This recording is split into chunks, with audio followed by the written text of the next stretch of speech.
All the problems we have come from God. And yet when God does one little thing nice, he's the hero. God is great. God saved Trump from assassination. The last 4 years of misery and accusation, all forgotten. What is this phenomenon? No matter what the pain, no matter what the suffering, one good thing happens, God is good, we're blessed. Is that a little childish? Where are we going? That's the biggest question in everybody's mind. What's next? What's next? What's real? What's true? It's fascinating, but this is real life. If this was a movie, it would be great. So it's fascinating and it's scary if we don't know where the story ends. If we didn't know what the ending would be, this would be a very scary reality. But we know where it's going to end. Look, nobody believed when we said for I don't know how many years already, the world is getting better. Nobody believed it. No, look what happened. Look what happened. It's getting worse, anti-Semitism. After the convention or whatever, Air Force One is taking off, and the controller clears the takeoff, and then reads the blessings of the Kohanim. The Lord bless you and keep you. The Lord make his face shine upon you and be gracious to you. Trump Force One, contact departure. Trump Force One to departure. Thank you for that, sir. Just spontaneous, unplanned. God is more popular than I remember in the general public. He's never been so popular. There were other miracles, greater miracles. And people said, wow, that's a miracle. But they weren't so quick to give God credit. Today, God has become very popular. And when God becomes more popular, the world is getting better. And this has been going on since a little before COVID. People got better, people more thoughtful, people are more considerate, people are more serious about life. So yes, the world is getting better by the minute. And now we're seeing it everywhere. Like somebody said, this attempt at the assassination should have caused riots. Nothing, no negative responses, I mean, in opinions, of course, but nothing violent, nothing illegal, nothing criminal. So here's a very fascinating thing. It's been all the problems we have come from God. And yet when God does one little thing nice, he's the hero. God is great. God saved Trump from assassination. The last 4 years of misery and accusation and defamation, all gone, all forgotten. What is that? What is this phenomenon? No matter what the pain, no matter what the suffering, one good thing happens, life is great, God is good, we're blessed. Is that a little childish? Usually it was the other way around. Everything good, one thing bad, God is awful. Mm-hmm. But what did it take to convince people that God is awful? a holocaust. What does it take for God to be great? A half inch. A quarter of an inch. A hair's breadth. I think the idea is this. By nature, what is more real and more powerful? Negative or positive? There's no question that the negative is real. Pain is real, grief is real, suffering is real. It's not an illusion. It's real. But how real? Good is also real. How real? What we're seeing in this response and throughout all of history, yes, there's a lot of darkness, but a little bit of light, and we don't care about the darkness. It's all good. Because the good is by nature, if that's the right word, the good is more powerful, more meaningful, more significant. The negative, it hurts. It doesn't make it awesome.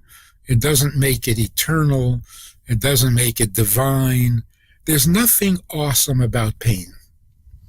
There's nothing awesome about evil. It's a terrible nuisance. But good is not just enjoyable. Good means the way it's meant to be. So when things happen and they're not the way things are meant to be, we're upset, we're confused, we have questions, we have complaints, but it's not the way it's meant to be. Something good happens, and all of a sudden it's like, oh, that's what's meant to be. So there really is no competition between negative and positive. Negative, for some reason, it exists and we have to put up with it. But good is truth. Good is eternal. Good is divine. Good is what should be. So when things are as they should be, that is much more exciting. That is much more compelling. It's much more impressive than things are not as they should be. For a very practical.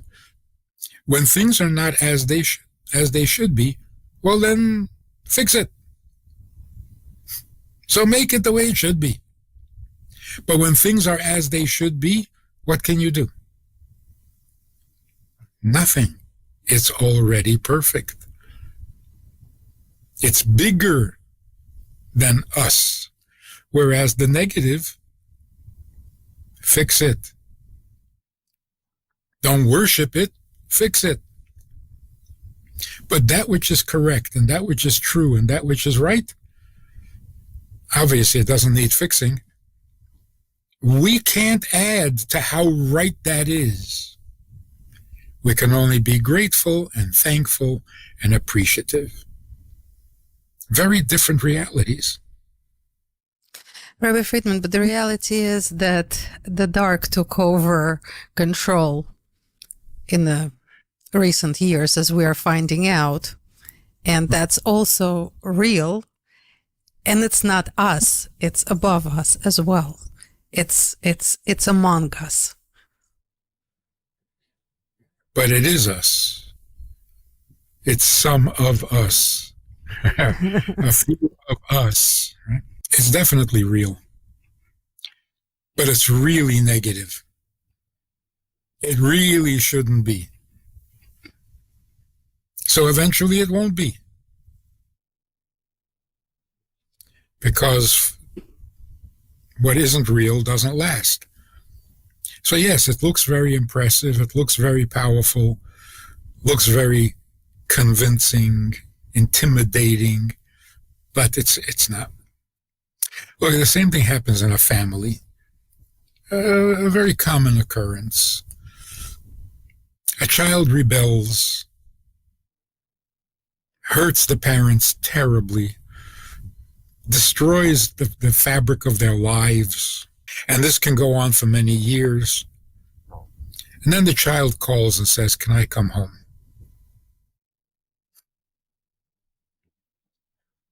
All the pain, all the years of sad grief and misery, and it's gone. It's gone. He's coming home. And that's how it should be. Everything until now was not the way it should be.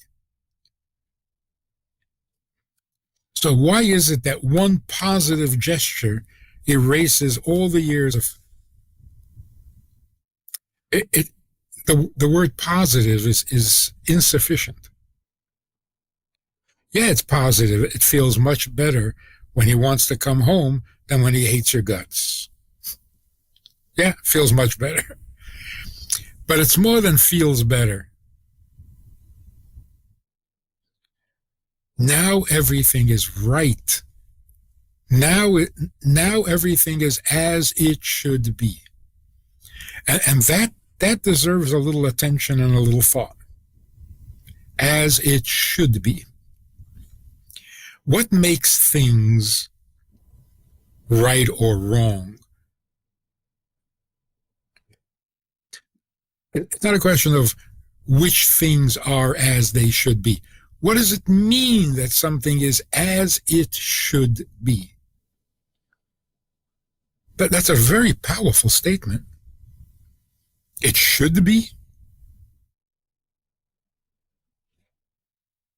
What does that even mean? It's a derivative of the concept of the purpose of life. Life has a purpose. Things that support that purpose, that's life. Things that don't support that purpose, that's dead. That's dark. That's lifeless. Take it a step further back. Where's purpose come from? Who says life has purpose? The Creator. So when we see things happen as they should be, God comes to mind. Because how else do we know what should be? Why is there a should be and a should not be? Because in God's plan, this is helping and this is not helping. So because God has a plan and creates the world from that plan, that's why there are things that should be and there are things that shouldn't be. And when something is as it should be, it's absolutely divine. And so people talk about God all of a sudden. Not because we've suddenly become believers, but we suddenly understand, now we see. So the fact that people will bless God and thank God and be thrilled when something good happens after years of negative, bad news, that tells us something about our nature, not about our religion. Our nature is sensible is everything. Nonsensible is negative 1,000. Why is it that way? Because it's true. There is a way it should be, and if it's not that way, then it's bad. It's not a faith. It's an insight and an awareness of truth. There is a truth. And when we see a little piece of the truth, it outshines and outweighs years of darkness and falseness, and that's the nature of the world. In a sense, that proves that the world does exist with a reason.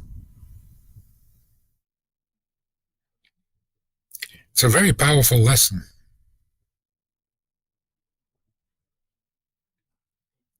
So it's not naive and childish.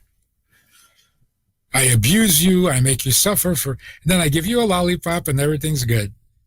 No.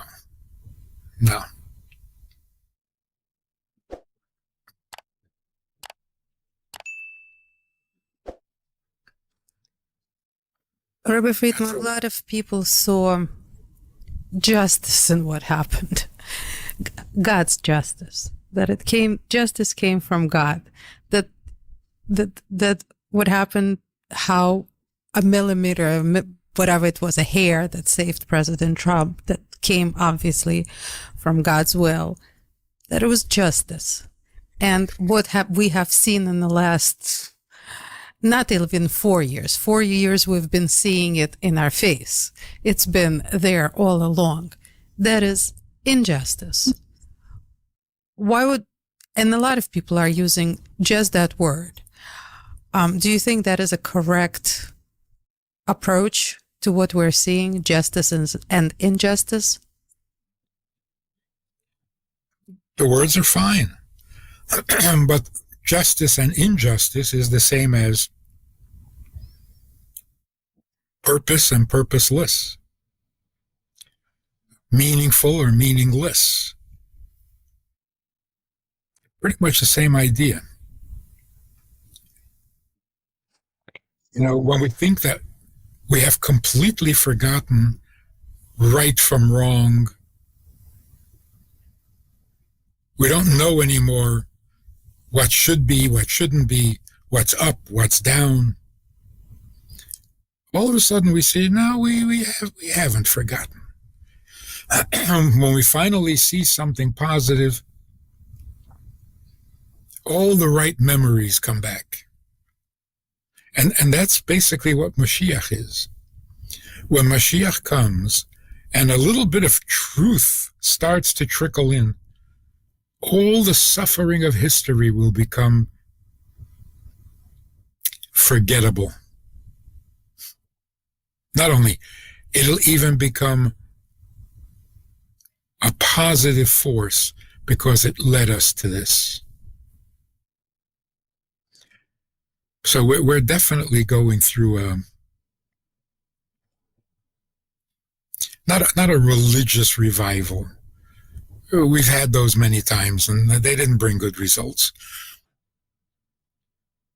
We're going through a different kind of upheaval, and the results can only be absolutely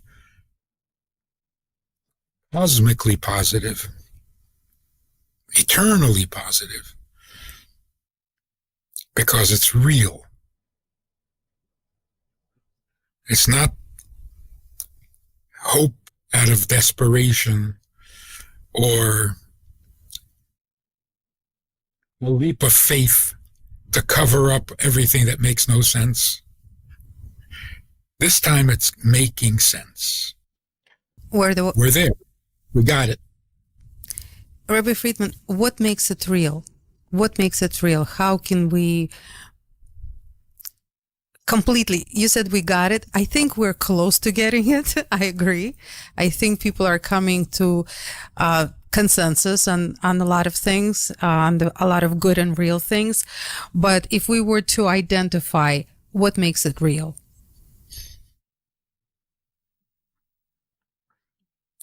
Things we've always assumed, either on faith or on pure hopefulness, we're now realizing it's not just wishful thinking.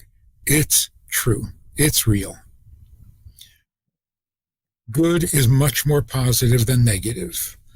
Negative is much less real than it seems. So all of these fundamental truths are becoming identifiable, recognizable, knowable, which is much better than something you believe in or something you hope for or wish for. In the past, we would say, hope for good things, wish for good things, be optimistic.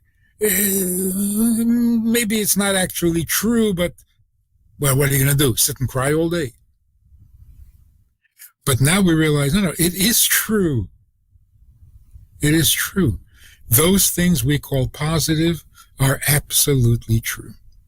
True meaning they always were, they always will be. Right is right forever. Wrong is wrong until you stop it. The suffering that the evil has caused is so real to so many, and it's still going on. It's still going on. How can we just close the door to it? How can we make it stop? Suffering is real. Evil is not. And it's a fundamental and almost constant misunderstanding in history.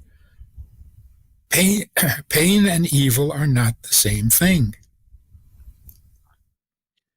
Pain is real, evil is not. So part of the frustration is evil that isn't real can cause pain that is real. That doesn't seem right. Not only morally, but even naturally. So I can make up a story, a complete fiction, without any truth to it whatsoever, and scare children and cause them pain and trauma. Why is that even possible? How can something fake bring about something real? It's philosophically, that shouldn't be possible. So the answer is, the pain isn't coming from the fake.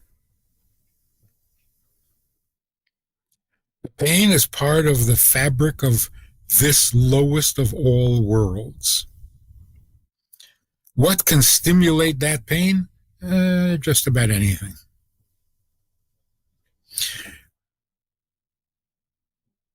But pain was created by God, not by evil. So not every pain is evil. Most pain is not evil. So the evil is fake, the pain is real. The fake won't produce any good results ever. Pain brings a lot of good. It humanizes. I mean, I don't want to make it sound too too justified but pleasure and pain are both real in creation, and they're both absolutely necessary. We prefer the pleasure over the pain. It's like some foods are very sweet, some foods are very sour and bitter. I prefer the sweet one. But the bitter has its use. Whereas the evil has nothing. It doesn't even create pain. It seems to.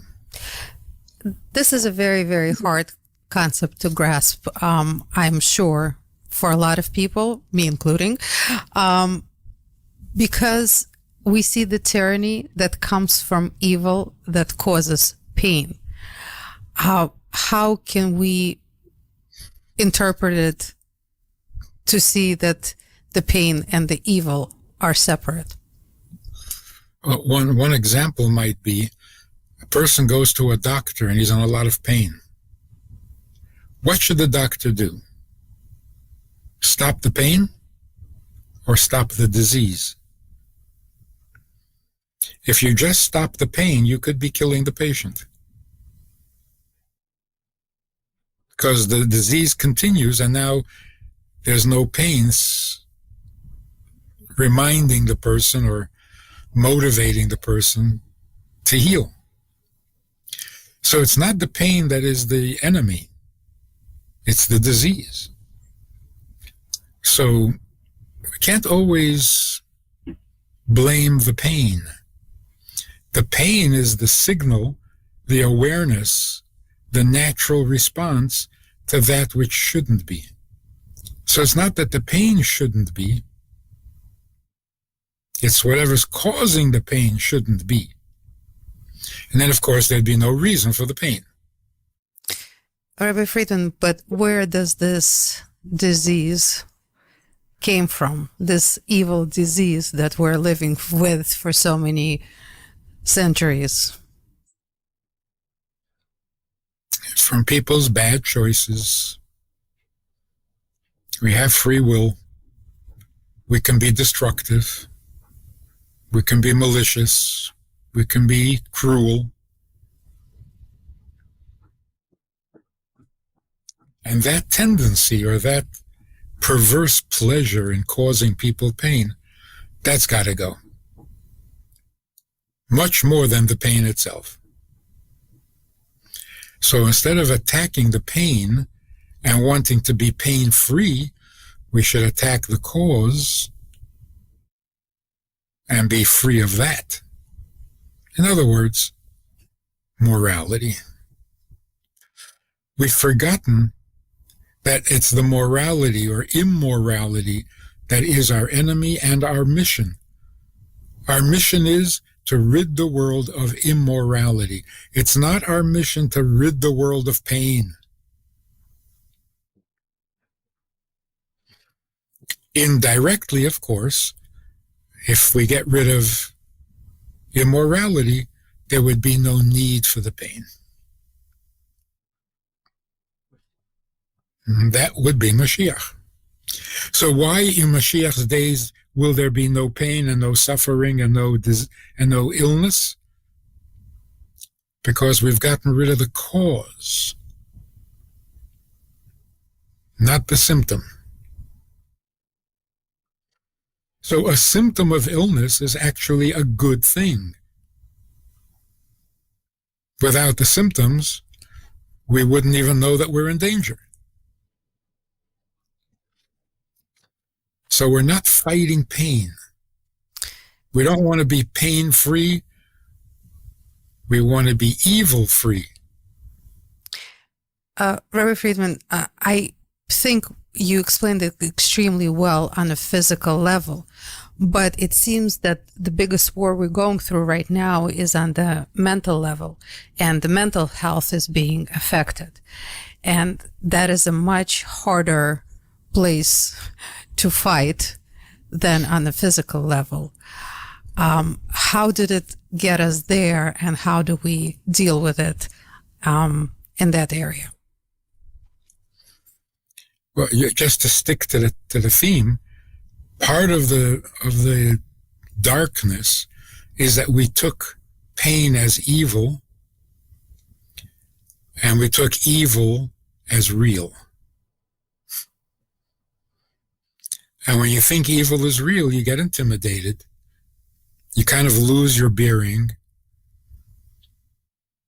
When evil is as real as good, we're terribly confused, dangerously confused.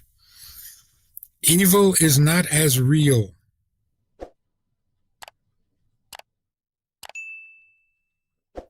That's an insult to goodness. Goodness is much more real. Why? Because goodness is in sync with what the world is supposed to be. Evil is out of touch with what the world is supposed to be. So when we start to almost worship evil, the attitude not long ago, people were very comfortable saying, there will always be wars. Never mind world peace. It's not real. War, animosity, hatred, competition, that's real. So get real and forget about peace. That undermines everything. That wrong-mindedness, as you say, it's in the mind. If your mind is not right, well, how can anything else turn out right?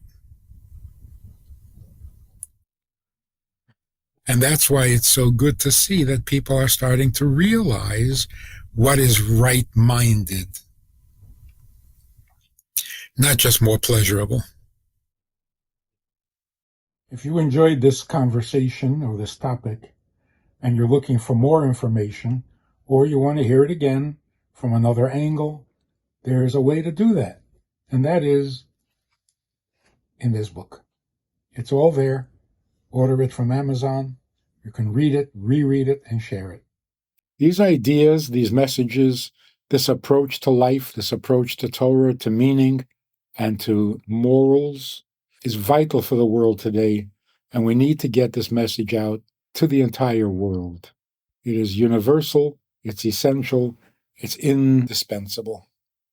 To support this effort, if you want to be a partner in this crime, check out the link and make a donation. It really helps a lot. And thank you in advance.